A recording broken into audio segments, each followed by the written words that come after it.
Hello everyone. At first, take my salam. How are you? I am fine, thank and you. আমি স্বাগতম জানাচ্ছি আরো একটি নতুন ভিডিওতে। আদমদীঘি উপজেলার সুদিন পাল্লা গ্রাম থেকে পাল্লা গ্রামের প্রান্ত পথেই কিন্তু আমি এখন অবস্থান করছি।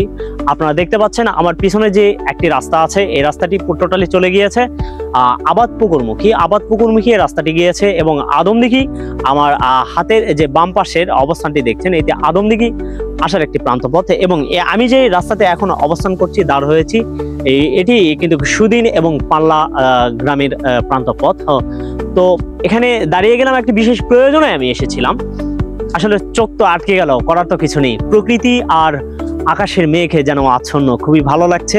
তো ক্যামেরার পিছনে যে আছে আমার রাহাত মামা, বললো মামা তাহলে একটি ভিডিও নিই। হ্যাঁ অবশ্যই, কেন নয়। তো মেঘ ছুঁই একটা অবস্থা, মানে মনের সাথে যে একটা প্রকৃতির একটা সংশ্লিষ্টতা, সেটি কিন্তু একবারে বাঁধ ভাঙা উচ্ছ্বাসের মতন অবস্থান হয়েছে। তাই একটা ভিডিও আমরা নিয়ে নিলাম। আর সুদিন পাল্লা গ্রামের যারা আমাদের শুভাকাঙ্ক্ষীরা আছেন তারা আসবেন আমাদের পরিবারে, সবার দাওয়াত রইল। আসসালামু আলাইকুম, সে অবধি ভালো থাকবেন।